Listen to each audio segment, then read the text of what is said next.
El informe describe la gestión del banco durante los 2 últimos años en los ámbitos económico, social y ambiental. Asimismo, abarca la orientación estratégica de la entidad, construida a partir de su misión, visión, orientadores estratégicos y valores institucionales, aspectos centrales que guían las actividades y el manejo de los recursos humanos, financieros y naturales de la institución, con un horizonte de... Y seguimos aquí en ETSA Abogados, hoy les habla Natalia Villegas y seguimos con más. Colombia se ha visto afectada por un enemigo silencioso que no solo es mortal para la salud de los ciudadanos, sino también para la salud de la economía. Un virus que ha dejado una huella negativa en el comercio internacional y local. Gracias a él, este país asume una depresión económica que ha derivado que muchos colombianos disminuyeran la demanda de bienes que le estaba aportando un crecimiento al país de manera conjunta por medio de una preferencia hacia los bienes de primera necesidad. Sin duda alguna, este año, respecto a años anteriores, se ha reflejado una tendencia bajista en el producto potencial y no solo eso, los pronósticos para lo que viene no son muy alentadores. Se trata de un pronóstico que define una recuperación lenta y un nuevo camino en el sector laboral y político de los años posteriores. No obstante, estos pronósticos están sujetos a cambios por el comportamiento del virus y de la ciencia en cuanto a su vacuna, junto a aspectos sociales y políticos. Las medidas de aislamiento social, si bien han disminuido el crecimiento de contagio en un país con un sistema de salud débil, han hecho más viable la realidad de los sectores laborales, informales y de las condiciones económicas de la población. Al ser estos los factores principales, se han dificultado el control de la pandemia. De hecho, de acuerdo a la gran encuesta integrada de hogares, el DANE ha mostrado una ocupación en el total nacional del 24,5% anual, 5,3 millones de empleos y el 29,9% anual en las 3 principales ciudades. Esto equivale a 3 millones de empleos, lo que ubica a Colombia en una posición difícil, puesto que muchas empresas han entrado en quiebra por la contracción de la demanda externa, dejando de manera generalizada, es decir, tanto a ciudadanos como zonas urbanas y rurales sin empleos. Sin embargo, según las provisiones de este banco, en materia de actividad económica, se espera una lenta recuperación en el mercado laboral colombiano, que implica que la tasa de desempleo para todo en el 2020 estaría entre el 16,5% y el 19,0%. Estas caídas en los empleos implicaron que entre marzo y abril se disminuyera alrededor de la cuarta parte del empleo previo a la emergencia sanitaria. Sin duda alguna, el deterioro del mercado laboral en todo este tiempo influyó en la gran caída del producto para el segundo trimestre del año, que sería cerca al 16,5%.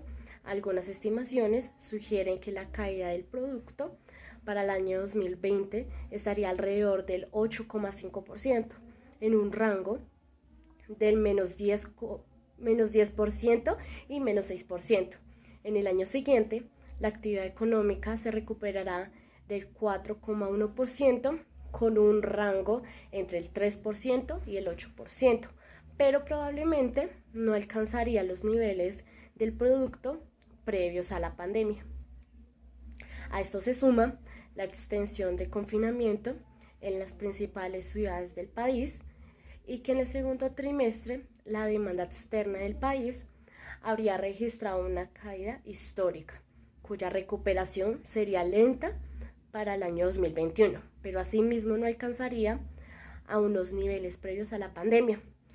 De acuerdo con la Comisión Económica para América Latina y el Caribe, CEPAL, la tasa de desocupación regional se situaría alrededor del 13,5% para el cierre del año 2020.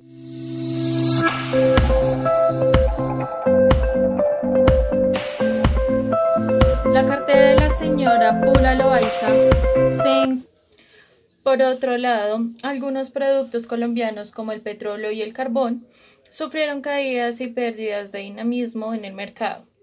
Sin embargo, el petróleo ha tratado de recuperarse, como podemos ver en el precio del crudo, que se situó por encima de los $40 por barril, que si bien no es un precio superior a años anteriores, refleja una recuperación respecto al mes de abril.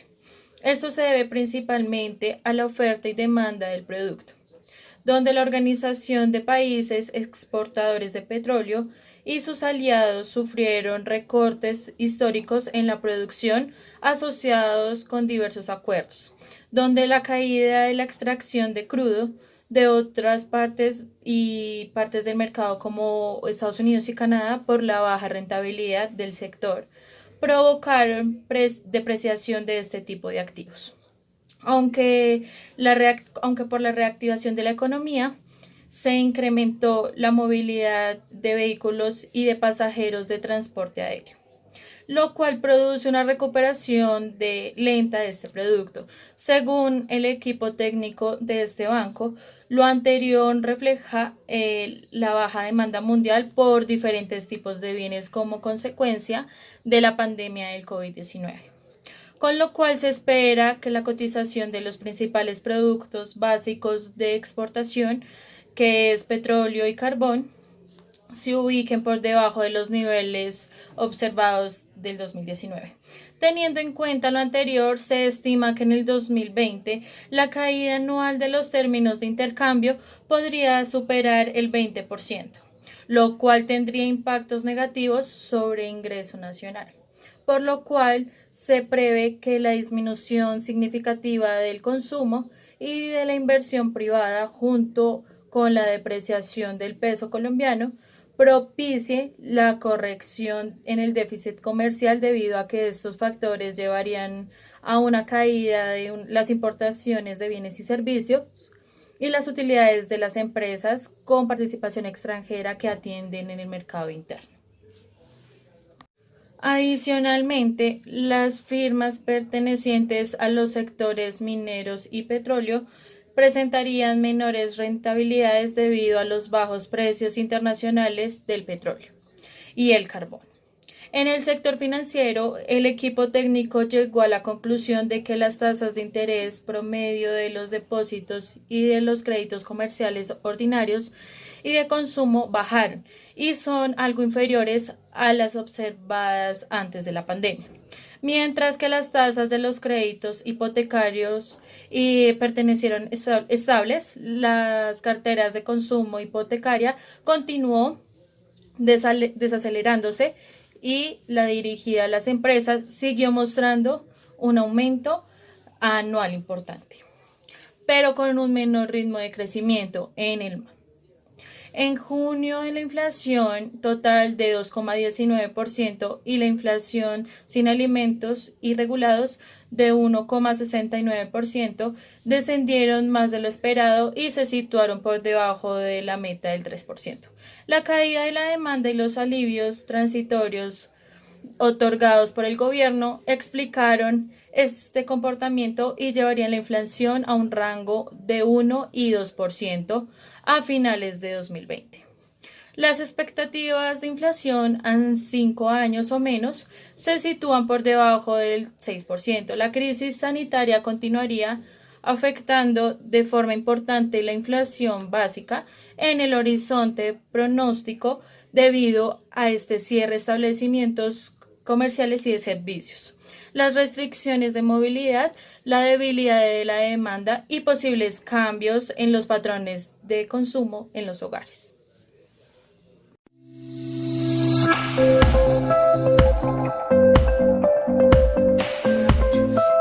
Se nota que la consulta financiera sí se preocupa por sus clientes.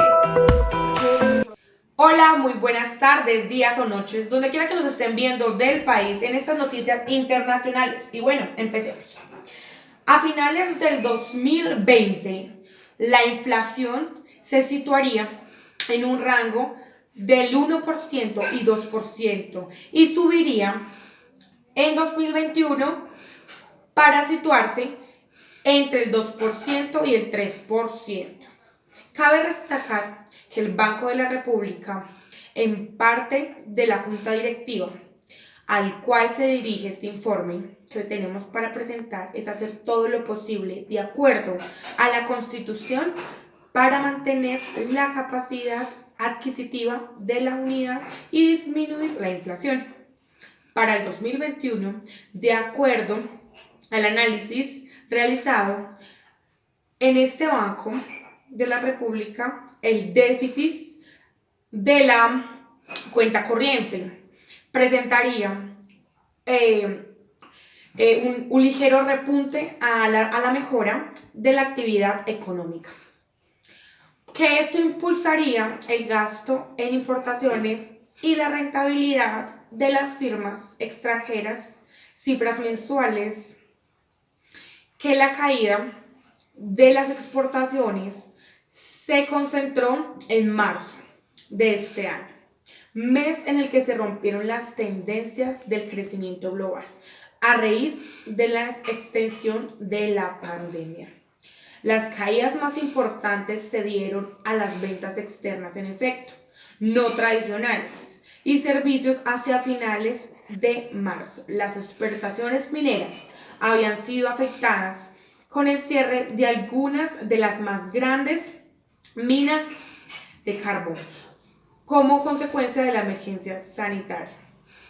Además de eso, registraron un crecimiento global bajo pero positivo.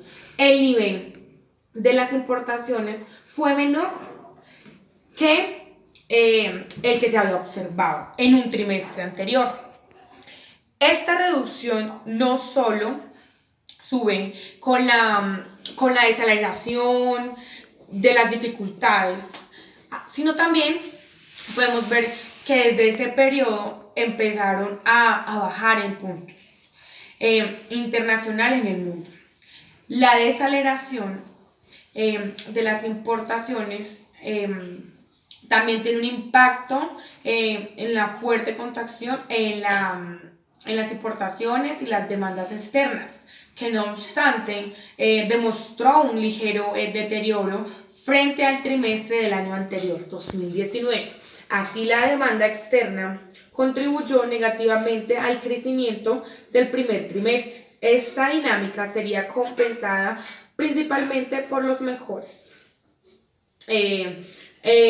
Además de eso, externamente favorecían la recuperación de los internos del país. Durante los 2020 y el 2021, el país continuaría teniendo acceso a la extensión requerida para cubrir el déficit de la pandemia. Existe un crecimiento, un incremento en la liquidez, las tasas bajas de interés, los últimos fiscales para enfrentar la emergencia sanitaria, que influyen en la recuperación de la economía global. No obstante, el balance de riesgo está arriesgado a la baja porción reciclable del comportamiento del virus, que puede provocar algo así. Asimismo, se suma el incremento de las funciones comerciales entre los Estados Unidos y China, que podrían desenfocar en una guerra fría durante la crisis, después de pronosticando un panorama que podría seguir, dicen algunas analistas, de 3 a 5 años en recuperarse la crisis, por lo que se estima que los bancos centrales mantendrán altos niveles de liquidez y altas tasas de liquidez bajas en los que recibe el año. Y en el 2021, resaltando la importancia del endeudamiento externo a las tasas menores en las del primer trimestre, que puede calcular el capital, el flujo dirigido al sector público. El Banco de la República, haciendo parte de las medidas haciendo reducción de impuestos de alivio, ha podido establecer el comportamiento de inflación en conjunto con otras variables, como la reapertura de de las cuentas, etcétera. También a pesar de eso se ha podido pronosticar la recuperación del precio del petróleo y establecer asimismo también podemos decir que esta medida adaptadas por el gobierno han aportado el incremento de la economía. No obstante, el canal transitorio del subsidio, la rebaja de los impuestos en directo y la congelación de algunos presupuestos podrían verse reflejados en algunos aumentos cuando esto sea removido. Muchas gracias. Continuemos, por favor.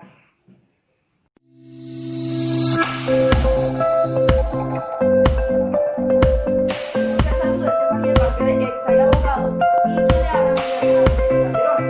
Por lo cual determinamos que de acuerdo a la evolución de la crisis derivada por el COVID-19 y la manera de los gobiernos para enfrentarla en materia económica, política y social, el Banco de la República de Colombia deberá hacer todo lo posible para respaldar los principios de su existencia establecidos en la Constitución Política de Colombia, teniendo en cuenta que Colombia actualmente cuenta con una demanda agregada débil, excesos de capacidad productiva y de bajas presiones en los costes laborales que crean una fuerte incertidumbre sobre las consecuencias en el mercado financiero, como podría ser el establecimiento laboral en las tecnologías y una recuperación económica lenta, pero en una curva expansiva.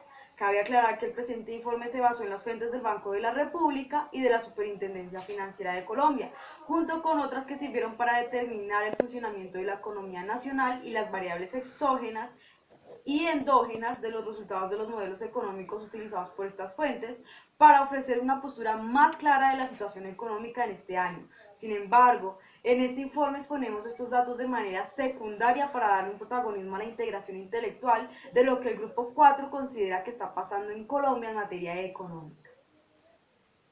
El Grupo 4 les comparte las siguientes frases de Hughes para dejarles una perspectiva macroeconómica.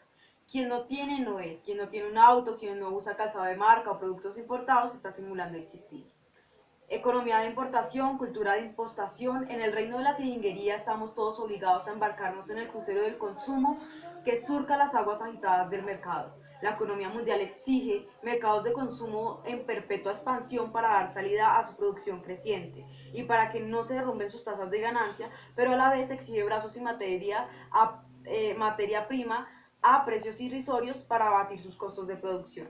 Lo que quiere decir que la macroeconomía, si bien es el estudio de manera generalizada del funcionamiento de la misma, a partir de la microeconomía, que es el estudio ya enfocado a grupos selectivos económicos, marca una generalización que puede afectar, puede generar algunas segregaciones en marcos económicos, como que como podría generar dentro de una generalización que sectores vulnerables en realidad se ven afectados porque las industrias son las que cada vez adquieren mayor poder y las que cuentan con ese soporte para decidir qué empleados funcionan dentro de su empresa y cuáles no. Lo que quiere decir que ahorita con la profundización de la economía de la tecnología 4.0 va a sacar del mercado a varias personas por el reemplazo de las máquinas. Entonces, en cierta manera, la macroeconomía a veces ignora o generaliza por el poder de estas grandes multinacionales que generaliza cosas como el crecimiento, en los sectores vulnerables ese crecimiento como tal no es que se esté viendo de una manera positiva.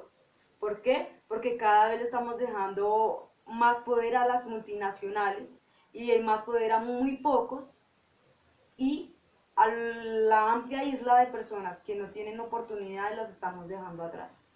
Esta fue la reflexión final del grupo número 4, esperamos que les haya gustado el informe y pues la reflexión final como anexo. Muchas gracias.